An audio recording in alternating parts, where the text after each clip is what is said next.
Hey, it's a What's That All About episode today. I hope you guys enjoyed the latest Skimmer Outdoors episode. Dave was all excited to do the Yanmar, our tractor. He loves that thing. I mean, he loves that thing. I have been going, he's like, okay, so he loves when I do this. Well, he doesn't like it. I shouldn't say he loves it.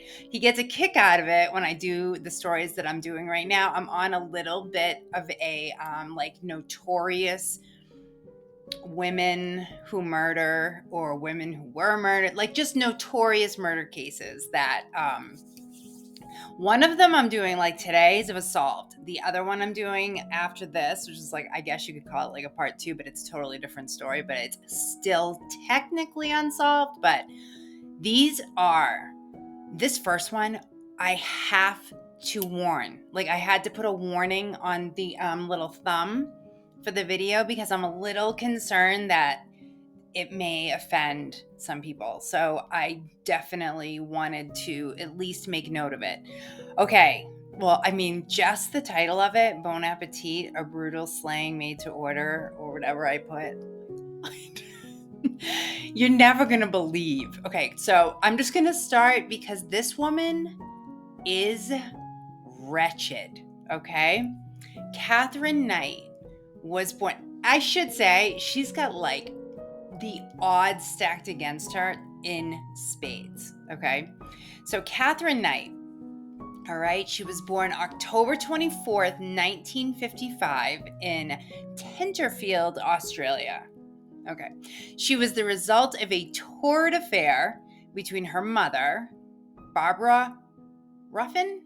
I'm going to call her Ruffin because I like it. And her father, Ken Knight.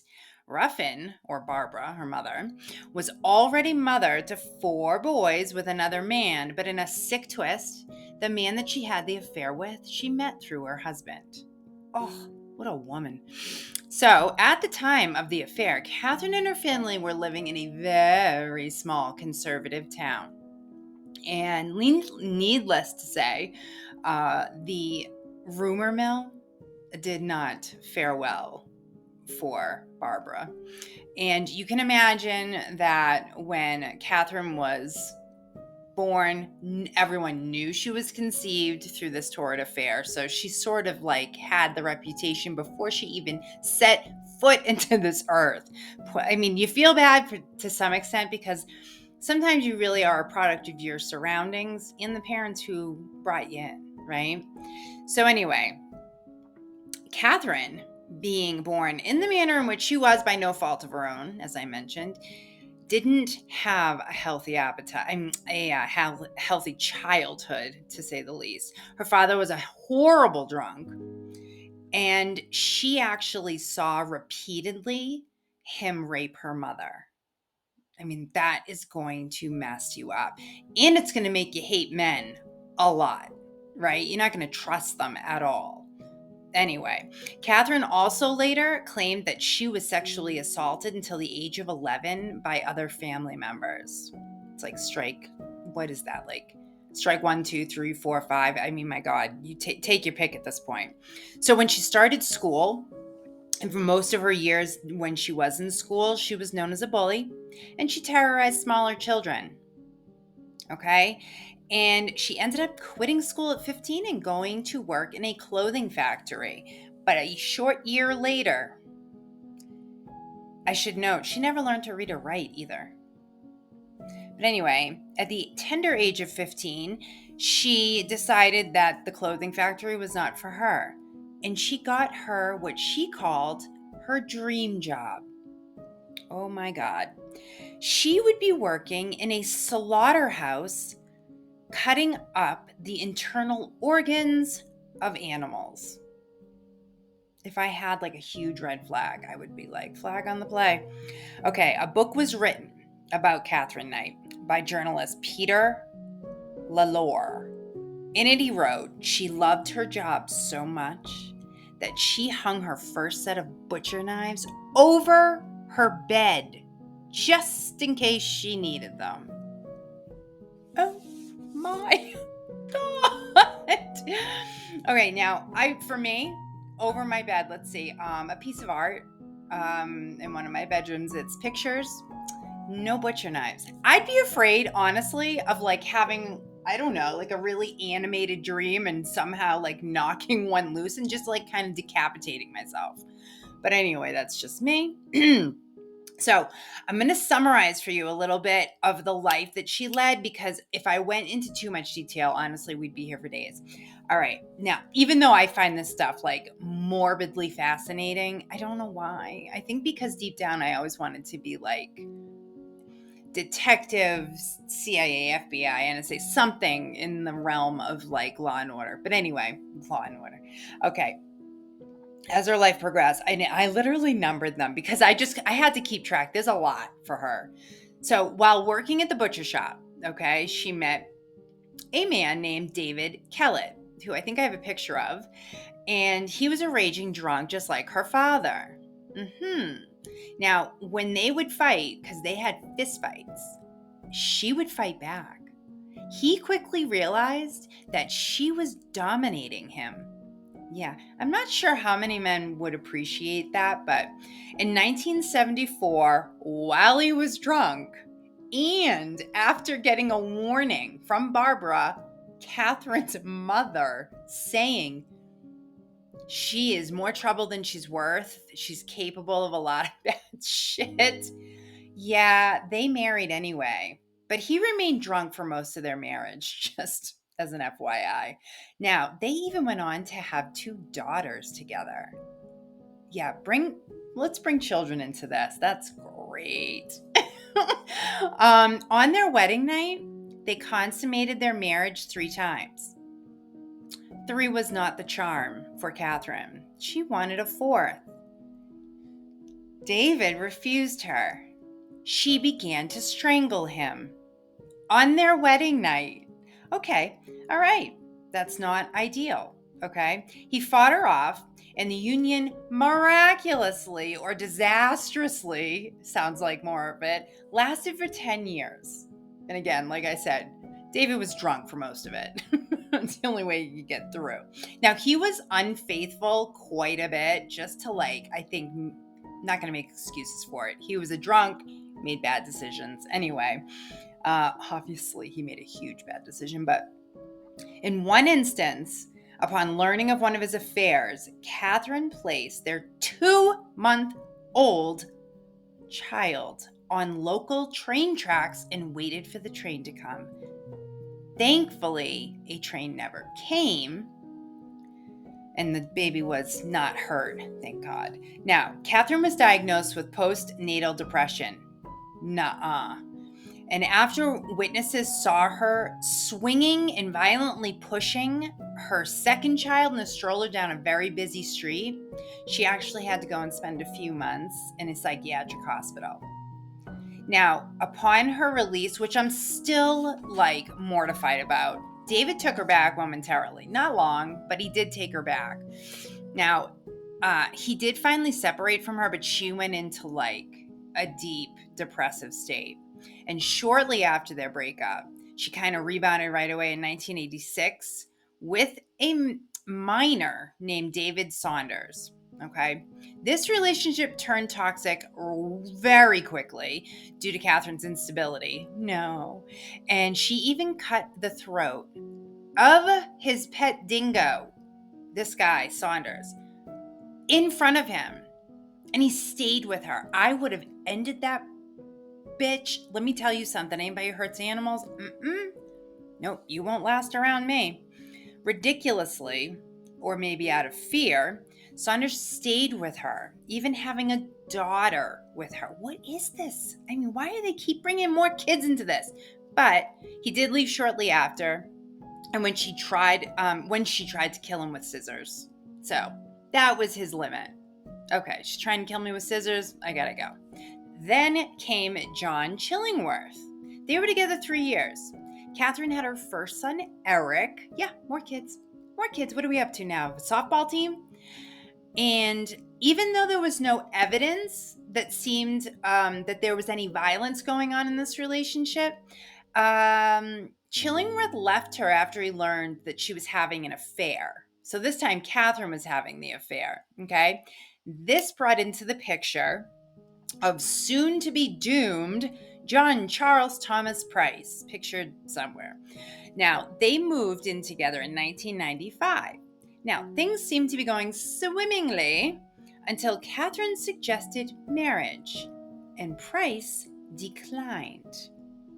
She did not take kindly to that. As you can probably imagine, things turned violent and malicious.